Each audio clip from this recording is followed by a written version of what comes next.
911, what's your emergency? For a moment, there was only silence. Then, a whisper, shaky, barely audible.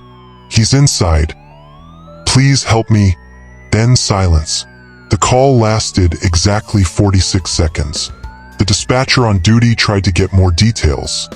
An address, a name, anything, but the line cut out. When they tried calling back, the call went straight to voicemail. Standard protocol meant tracing the call immediately. Within minutes, officers were on their way to a quiet, suburban neighborhood just outside of town. A place where doors were left unlocked and porch lights glowed warmly in the night.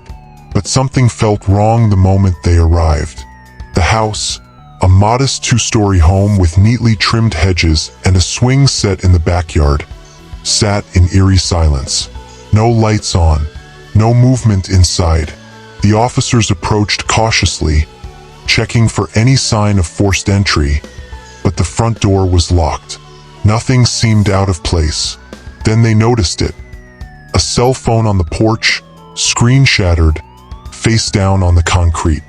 It was still warm to the touch.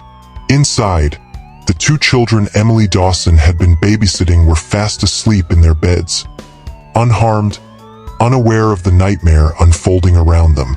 The house was eerily still, untouched, but Emily was gone.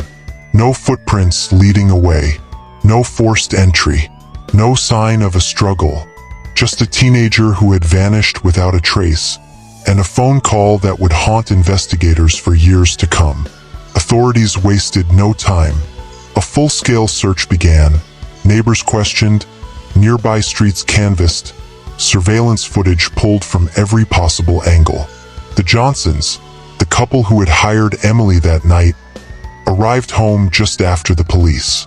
Their reactions were genuine, frantic, confused. Nothing suggested they had any involvement.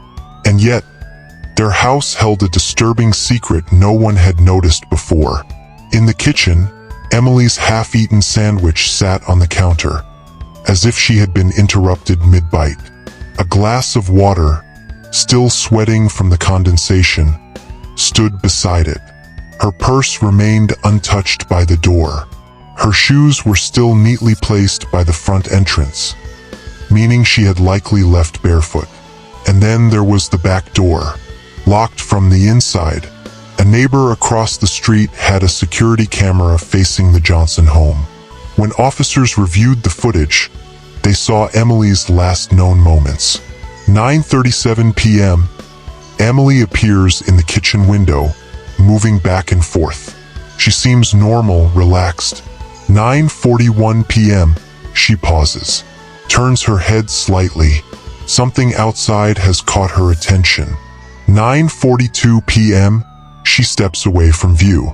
A shadow crosses the porch, just out of the camera's range. 9:45 p.m., the light in the kitchen flickers off. 9:46 p.m., the 911 call is made.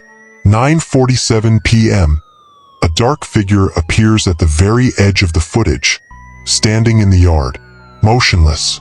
9:48 p.m., the porch light shuts off. Then nothing.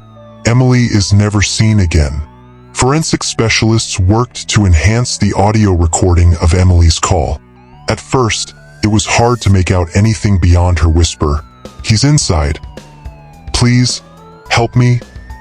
But as they isolated the background noise, something chilling emerged. At the 4-second mark, a faint sound, a door creaking open. At 8 seconds, a sharp intake of breath. At 12 seconds, a second voice, not Emily's. And then, at 29 seconds, a rustling noise, like fabric against fabric. Then silence. News spread fast. Parents who had once felt safe leaving their children with babysitters now double-checked every lock before bed. Theories began to circulate. Some believed Emily had been taken by someone she knew, someone who had access to the home. Others insisted it was a random predator, lurking in the shadows. But none of it explained the strangest detail of all. The Johnson house had no signs of forced entry. So how did he get inside? And more importantly, how did he get her out? 2 nights later, an officer revisited the Johnson home, walking the perimeter one last time. Something caught his eye, a set of footprints in the soft dirt near the backyard fence. Barefoot, small, they led into the woods, and they never came back out. The footprints were small, barefoot, leading into the woods behind the house. They didn't come back out, but there was one more detail the officer noticed. The distance between each step was too long for a normal walk, as if she had been running, or worse, dragged. The discovery of the footprints changed everything. What had started as a missing persons case now felt like something far more urgent. Authorities widened their search, following the faint trail leading into the thick, wooded area behind the Johnsons' home. The ground was damp from rain earlier that week, making it possible to track slight indentations in the earth. The problem? The trail ended abruptly. About 50 yards in, the footprints stopped completely. No struggle, no sign of where she had gone next. Just gone. The only thing left behind? A single earring, half buried in the dirt. It was later confirmed to belong to Emily Dawson. Had she been taken? Had she willingly run into the woods? Had someone been waiting for her? Too many questions. Not enough answers. Emily's case became national news overnight. The public obsessed over the mystery. A babysitter disappears. Her last words a chilling 911 call. No sign of forced entry. No leads. True crime forums, armchair detectives, and local reporters picked the case apart. Each theory more disturbing than the last. Some believed Emily had been targeted by a random predator, someone who had been watching the house, waiting for the perfect moment to strike. But that didn't explain the lack of evidence. No sign of a break-in, no suspicious vehicles seen on security cameras, no witnesses. Others argued that the person who took Emily had to have known her, someone who she wouldn't have screamed for, someone who could have walked right through the front door without force. While police had no evidence against the Johnsons, some people weren't convinced. How could someone break into their home, take Emily, and leave the children completely unharmed? And why had the back door been locked from the inside? Something didn't add up. Then, for days after Emily vanished, a chilling discovery was made. Emily's cell phone history revealed something investigators hadn't noticed before. At 9:32 p.m., just 14 minutes before her 911 call, she had sent a single text message. It wasn't to her parents. It wasn't to a friend. It wasn't to the Johnsons. It was to an unknown number. The message was just 3 words. "He's outside again." Investigators traced the number. It was a burner phone, unregistered, and had never been used again after that night. Who had Emily been texting? And more importantly, why hadn't she called for help sooner? A week into the investigation, police revisited the neighborhood, asking if anyone had noticed anything unusual that night. Most people had nothing useful to add, until they spoke to Mrs. Callahan, an elderly woman who lived 2 houses down. Mrs. Callahan had a clear view of the Johnsons' backyard. That night, she had been up late, watching TV in her recliner by the window. At around 9:40 p.m., something caught her attention. A man standing just beyond the fence, half hidden by the tree line. At first, she assumed it was a neighbor or a jogger, but something about his posture, his stillness, unsettled her. She looked away for a second. When she looked back, he was gone. 9:42 p.m., 2 minutes before Emily disappeared. As police pressed forward with their investigation, they decided to revisit the Johnsons' home. Everything had been searched before, but one detail stood out now. The Johnsons had a basement, and it had been locked the night Emily vanished. Mrs. Johnson insisted it had been that way for months, that they used it only for storage. No one had gone down there in weeks. But when the police requested access, they hesitated. Why? And more importantly, what was in that basement? The next morning, a breakthrough came in the case. A hiker, miles away from town, found something unusual deep in the woods. A torn piece of fabric, caught on a branch. It matched the shirt Emily had been wearing the night she disappeared. But that wasn't the most unsettling part. There were 4 letters scrawled in dirt near the fabric. Help! The key turned in the lock with a metallic click. The door creaked open, releasing a stale, damp smell into the air. The officers hesitated, flashlights cutting through the darkness below. Something was down there, and whatever it was, had been locked away for a reason. The Johnsons had been hesitant to allow investigators into the basement. Mrs. Johnson insisted there was nothing unusual down there. Just old boxes, furniture, and holiday decorations. But her hands had trembled as she handed over the key. The officers descended carefully, flashlights sweeping across the space. It was cluttered, dusty, the air thick with mildew. First, nothing seemed out of place. Then, in the far corner, something stood out. A wooden chair, old and splintered, positioned directly in front of the wall. The dust surrounding it had been disturbed recently, like someone had been sitting there. Next to it, a rope, coiled neatly on the floor, and scrawled across the cement wall in faint, uneven scratches. A name, Emily. Why was Emily's name scratched into the wall? Mrs. Johnson insisted she had no idea. The basement had been unused for years, she said, but police weren't convinced. And then they found something else. Tucked deep inside an old storage trunk, beneath layers of forgotten junk, was a photo album. Inside were old family pictures, holidays, vacations, birthdays. But near the end of the album, there were photos of Emily. Not just casual snapshots from that night, but candid pictures, taken from a distance. At school, walking home, sitting in a coffee shop. Emily hadn't even known they were taken. Who took these pictures? And why were they hidden in the Johnsons' basement? Just as police were trying to piece together the evidence in the basement, something unexpected happened. Emily's parents received a voicemail from an unknown number.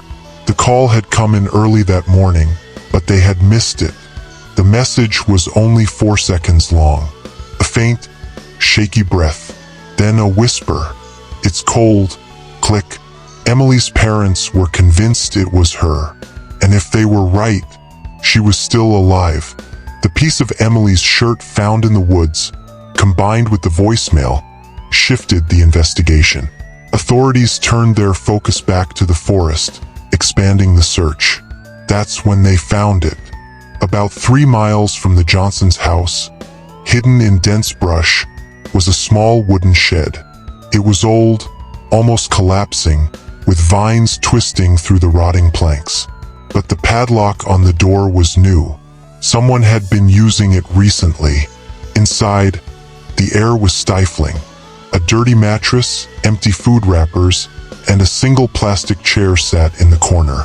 And carved into the wood of the door, another message. Not safe. Not alone. Someone had been here, and they weren't alone. As investigators combed through evidence, a name surfaced. A man who had been in the area the night Emily vanished. Eric Connolly, a former handyman who had worked for the Johnsons years ago, fired abruptly, for reasons that were never made public. Neighbors remembered him lingering near the Johnsons' home even after he lost his job. But the most chilling part? Eric Connolly had once been arrested for stalking a teenage girl, a case that was dismissed due to lack of evidence. And now, he was nowhere to be found. As police dug deeper, something came to light. Security footage from a gas station recorded just 2 nights ago. A man matching Eric Connolly's description was seen purchasing supplies, flashlights, rope, cans of food, and in the background, inside his truck, a shadowy figure hunched down. The footage was grainy, but police were almost certain. It was a girl, and she was still alive. The gas station security footage flickered on the screen.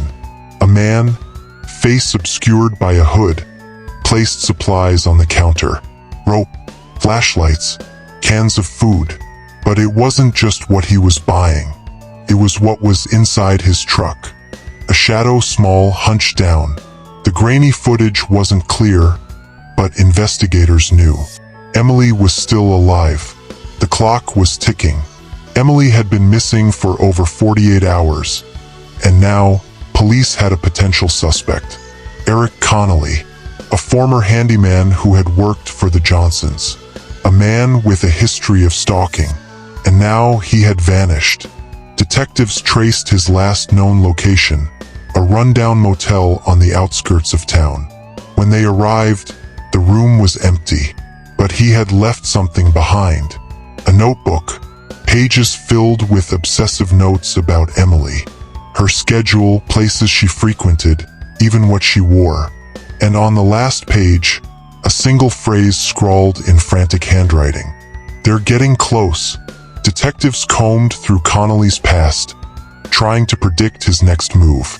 Years ago, he had worked as a contractor building and repairing homes in rural areas.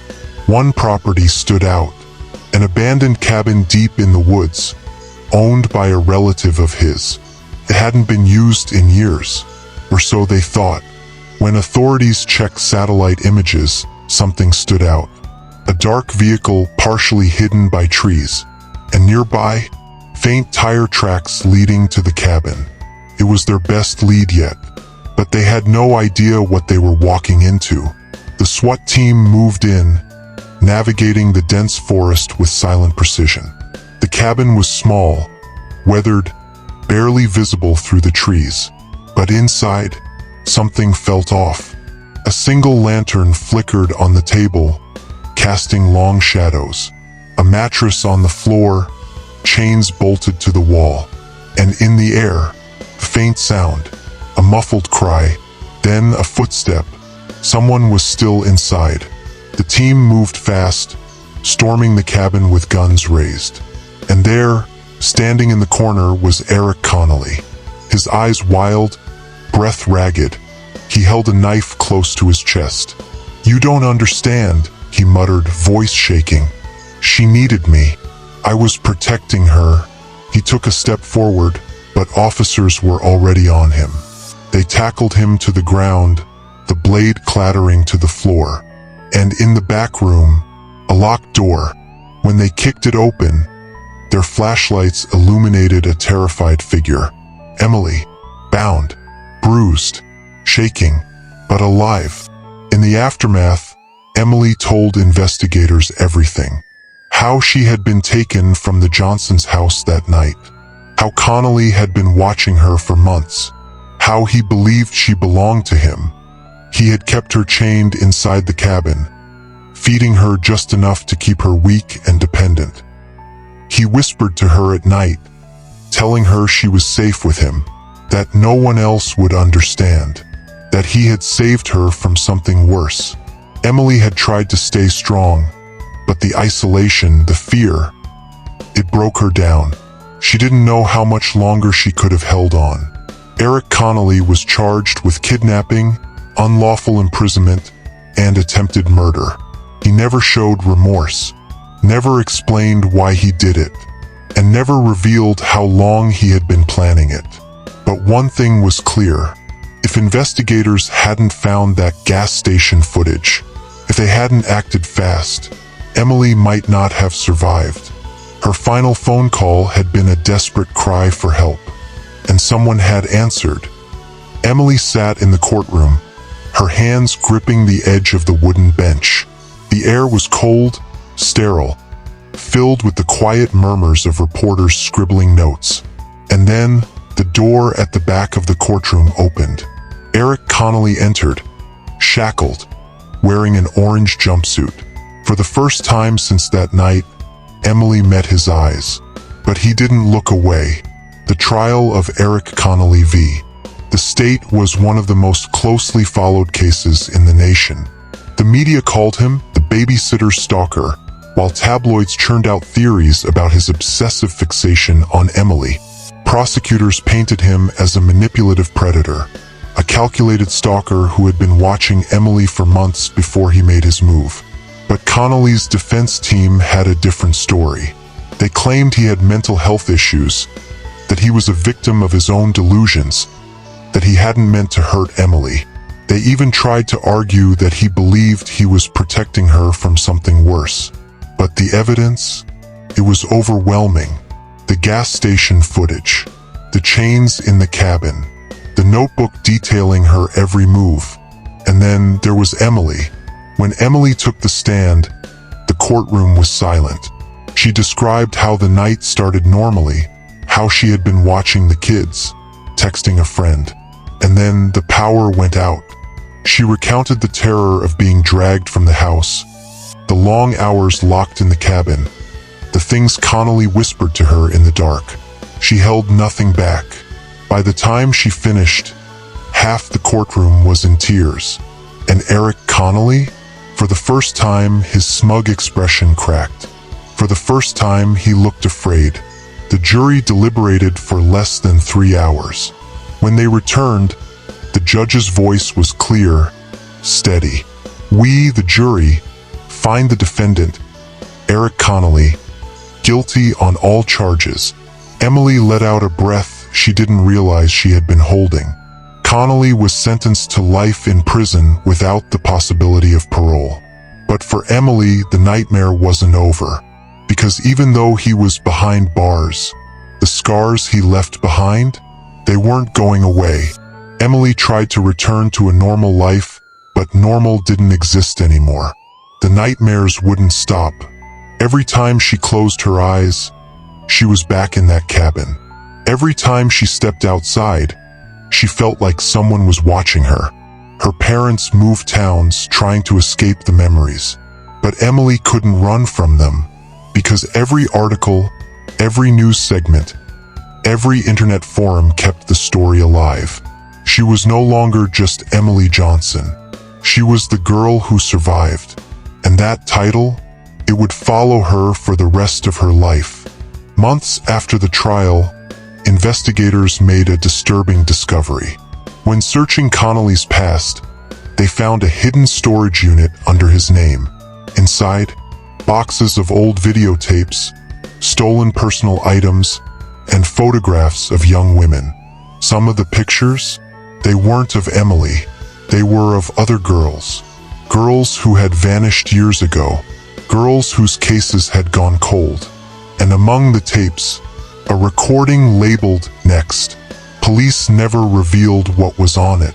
But when the lead detective watched it, he walked out of the room pale, shaken. Eric Connolly had been planning something bigger. And Emily? She was never meant to be his only victim.